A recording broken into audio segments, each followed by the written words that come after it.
E aí você tem que se investigar para quebrar isso daí. Da história da mentira que você estava falando, tem aquela frase famosa que fala que quando você conta uma mentira mais de 5 vezes, ela vira uma verdade. Isso cientificamente pode acontecer, porque, por exemplo, você deu o exemplo do cara do chinelão. Então eu já falei, bandido, viu o chinelão, bandido. E acontece então isso, por exemplo, o Lorde, ele não é um Lorde, mas ele colocou na cabeça dele que ele é um Lorde. Legal. Ele já se acha um Lorde, o cérebro dele... Não, tô dando o teu exemplo assim, a esmo, sem zoar. Aí, vamos supor que porque você é uma pessoa que tá aqui na mesa. Então ele fala, eu sou um lorde, eu sou um lorde, eu sou um lorde. Ele dá pra você enganar o cérebro cientificamente e o cara, eu sou um lorde agora. Vamos lá. Existem várias formas de responder isso. Uma delas seria, por exemplo, pesquisas com placebo, né? A gente tem o reforço, a pessoa... Foi feito um estudo com camareiras. As camareiras tinham a meta de emagrecer X quilos. Aí separaram a equipe em metade, 50 camareiras para cá, 50 para lá, 50. Elas vão ouvir todos os dias que se elas levantarem 10 travesseiros a mais, elas vão perder 1 quilo até o final do mês. As outras camareiras da outra equipe não vão ouvir isso. As duas vão fazer o mesmo tanto de exercício.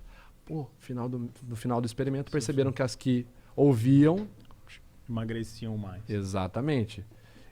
É uma mentira que pode virar uma verdade, que pode impulsionar um trabalho maior. E, ao mesmo tempo, você tem evidências contrárias, porque você gera uma impressão. Vamos supor, essa é uma história que eu sempre conto. Vamos supor que eu quero mentir, por qualquer motivo que seja, que eu tenho uma Ferrari. Ah, eu tenho uma Ferrari. Tenho uma Ferrari. E aí eu pensei, cara, eu falei a vida inteira que eu tenho uma Ferrari. Até que eu falei agora, não dei nenhum sinal de mentira. Tenho uma Ferrari. Eu vou gerar uma impressão. Então eu vou pensar na Ferrari, eu já vi uma Ferrari. Eu nunca andei numa Ferrari. Então eu tenho uma impressão, só que eu tenho uma impressão. Se eu for pensar em conexão cerebral, quanto mais uma informação passa, uma informação eletroquímica, que é uma informação cerebral, ela passa de uma sinapse para outra, ela vai fortalecer a bainha de mielina, daquela comunicação sináptica. Se eu passo aquela informação várias vezes, em teoria, a bainha de mielina vai ficando mais grossa. Então é uma impressão muito forte. Consequentemente, eu não vou hesitar para concluir ela. Agora, como que a gente quebra isso no processo de investigação? O cara tem uma impressão. Como eu falei, eu tenho a impressão da Ferrari, vejo como é. Nunca andei. Você vai fazer uma investigação paralela sobre tudo que gira em torno daquilo. Por isso que um bom interrogador ele tem que ser inteligente e ele tem que ter conhecimento do que está sendo investigado. Porque se a pessoa fala uma coisa e você não entende nada daquele assunto, como que você vai saber se ela está mentindo ou não? Então eu falo para você, eu tenho uma Ferrari. E você tem uma Ferrari. Você fala, caramba, qual que é o modelo? Aí travou. É aquela F430 Spider. Ah, o cara já viu uma da Hot Wheels. Ah, e como que é o couro dela?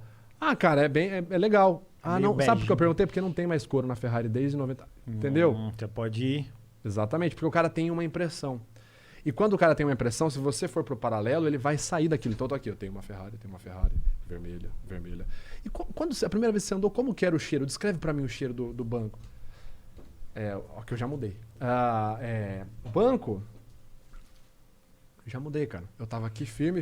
A hora que você foi pra uma paralela, uma ramificação que eu não tenho, porque eu não gerei essa impressão, eu me entrego. Mas não é muito fácil o cara errar, que nem no caso desse negócio do banco da Ferrari.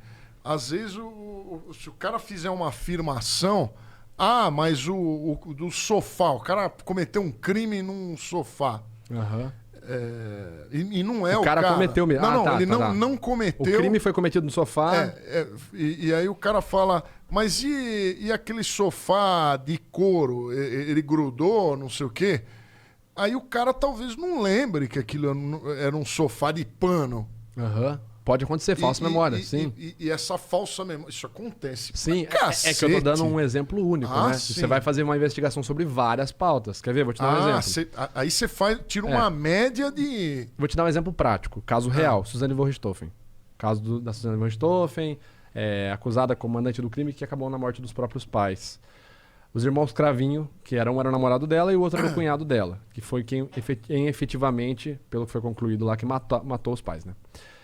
No primeiro interrogatório, o que a polícia achou de material, de prova?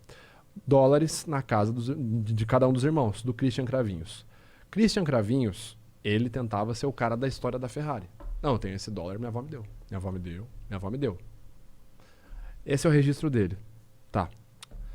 Então a gente vai conversar com a testemunha A, que é o pai dele, com a testemunha B, que é a mãe dele, com a testemunha C, que é a avó dele.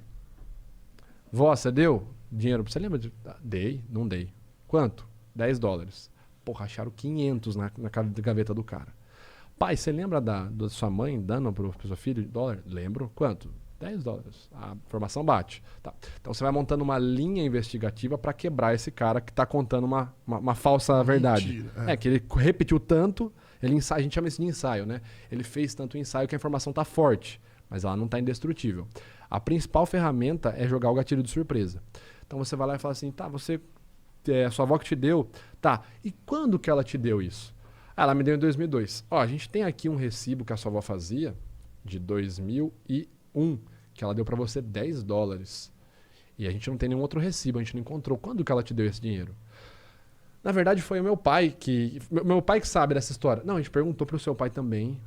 Ele não. Ele negou, ele disse que não teve. Então, para você quebrar a história do cara, você vai ter que ramificar ela para vários lados. E claro que com o apoio investigativo de provas, de outras provas. Sim, A linguagem corporal é uma prova que você pode obter, né? Se eu tenho material, se eu tenho uma prova material, eu tenho um recibo, eu tenho uma conversa gravada, um áudio de WhatsApp, uma entrevista com uma testemunha. A informação do cara, por mais que ele tente sustentar ela, vai ceder uma hora. Se você instaurar um gatilho de surpresa, vai ceder.